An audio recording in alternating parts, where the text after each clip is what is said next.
Selon les données de l'enquête sur la situation de l'emploi en Côte d'Ivoire, en 2012, le taux de chômage était de 12,2% pour les jeunes de 14 à 35 ans. En effet, malgré leur connaissance avérée dans les différents secteurs d'activité de l'économie nationale, les jeunes éprouvent d'énormes difficultés à s'insérer dans la vie active. Cette situation déjà délétère a été exacerbée au cours des 2 dernières décennies par les différentes crises sociopolitiques qu'a connues le pays. Le paradoxe auquel l'on assiste, c'est que ce pays attire presque tous les jeunes de la sous-région et ses richesses sont prisées partout dans le monde. Devant cette ambiguïté, les jeunes ne savent plus à quel sein se vouer. Conscients que cette situation n'est pas une fatalité et que la combattre n'est qu'une question de volonté et d'organisation, les jeunes étudiants de l'université Alassane Ouattara et des grandes écoles de Bouaké, regroupés au sein du club de gestion et de l'AIESEC, ont organisé les journées promotionnelles de l'enseignement supérieur et des entreprises le vendredi 5 juin 2015.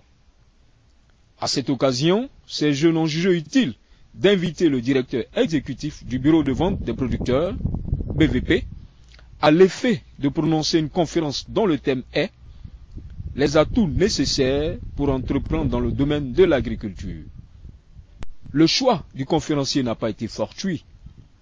Il est un ancien diplômé de l'université Alassane Ouattara et le promoteur du BVP qui est né dans les cendres de la crise de 2002 et qui constitue aujourd'hui un modèle de réussite en matière de valorisation des productions vivrières et maraîchères en Côte d'Ivoire. D'entrée de jeu, le conférencier a présenté la contribution de l'agriculture dans le PIB de la Côte d'Ivoire. Elle occupe la 2e place avec 24% après le secteur tertiaire. L'agriculture contribue à hauteur de 70% aux recettes d'exportation et emploie 66% de la population générale. En effet, le secteur agricole constitue la première source d'emploi du pays en tout temps. Le choix des autorités de bâtir l'économie du pays sur l'agriculture dès les années 60 s'est manifesté par des investissements publics massifs dans le domaine agricole. Entre 1960 et 1974, 30% de l'aide extérieure aux investissements était consacrée à l'agriculture. Résultat, en moyenne, on avait 7% de croissance du PIB jusqu'en 1980. Après les années 80, suite au choc financier, la Côte d'Ivoire a connu des restrictions budgétaires. Tous les investissements publics ont été restreints. Début 1990, l'investissement public représentait seulement 3% du PIB. Les investissements publics accordés à l'agriculture connaissent une forte réduction. Ils sont inférieurs à 3% du budget de l'État. Cela provoque de graves conséquences sur le secteur agricole, l'économie et les populations. Une personne sur 2 est pauvre. Une personne sur 3 connaît l'insécurité alimentaire. Pourtant, selon le conférencier, le secteur agricole a beaucoup de potentialités. Une surface agricole utile importante, des ressources en eau abondantes, un secteur privé dynamique et demandeur de matières premières, une agriculture diversifiée avec un positionnement de leader mondial. Je pense que ça a été l'occasion pour nous de préparer, de plus ou moins partager notre expérience en la matière. On sent que moi-même qui vous parle, je suis un ancien de l'université de Bouaké. Malgré ma formation de juriste, nous avions pu saisir une opportunité dans l'agriculture. Vous savez que le bureau de vente, c'est une initiative du gouvernement avec l'appui des bailleurs de fonds. Mais avec la crise, ce bureau a pris un coup, malheureusement ça n'a plus fonctionné. Mais nous avions compris que c'était un créneau qu'on pouvait s'insérer afin tant mieux nous réussir et faire réussir aussi d'autres personnes. C'est ce que nous avions essayé. Vous savez qu'aujourd'hui, l'image qu'on a de l'agriculteur, c'est le pauvre paysan avec une grosse daba, comme on appelle ça, à l'épaule avec une grosse machette à la main, chétif.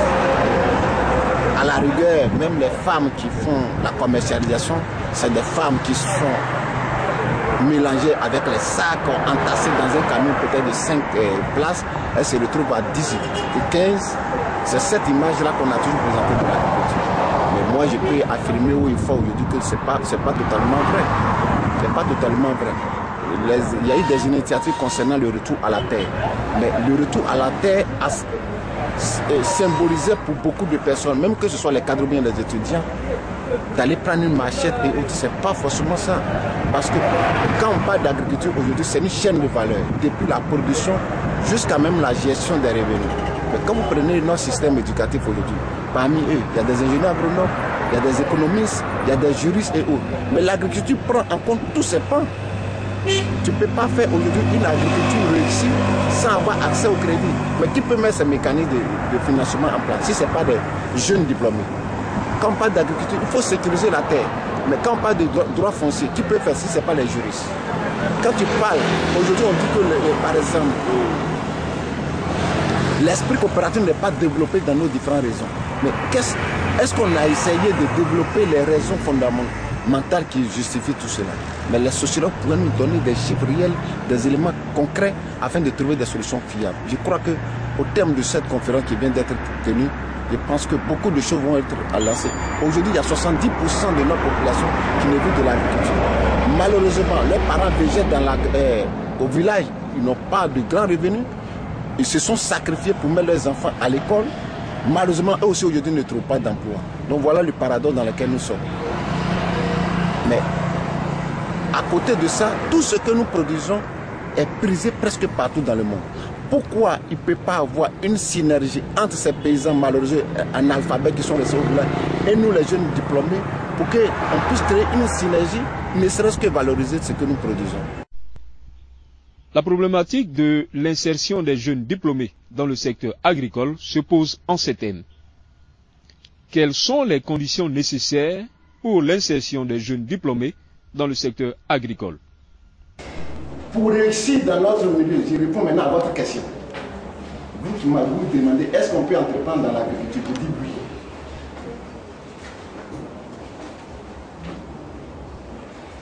Pour pouvoir vous insérer dans l'agriculture, il faut que le secteur agricole puisse se transformer. On va dire ça, c'est l'État. Oui. Mais l'État a déjà trop fait.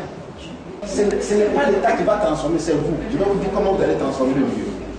Encourager les jeunes, l'entrée des jeunes diplômés dans les organisations de producteurs et les autres institutions rurales et en leur donnant la possibilité d'assumer des responsabilités. Il y a des concertations politiques agricoles. Vous devez être dans des organisations de producteurs. Je n'ai pas dit vous tous, parce que tout le monde n'a pas les mêmes attitudes. Je ne sais pas si on se comprend. Vous devez être dans des cadres de concertation agricole. Pour que l'agriculture change, parce qu'on était à 26% d'investissement, on était devenu à moins 3%. Pourquoi ça a changé? Parce que tous ceux qui étaient dans ces cadres-là ont commencé à se comporter comme des fonctionnaires. Du coup, quand ils vont à des séminaires, ils ne dépendent pas réellement les causes de ce. Pourquoi ils étaient là-bas? Ma chérie, si tu comprends ce qu'il dit. Parce que quand tu es à l'Assemblée nationale, quand tu es dans un cadre de concertation, tu penses à ton grand-père, tu penses à ton papa, tu penses à ta maman. Donc c'est cette cause-là que tu défends. Au terme de cette conférence, les étudiants ont donné leur impression.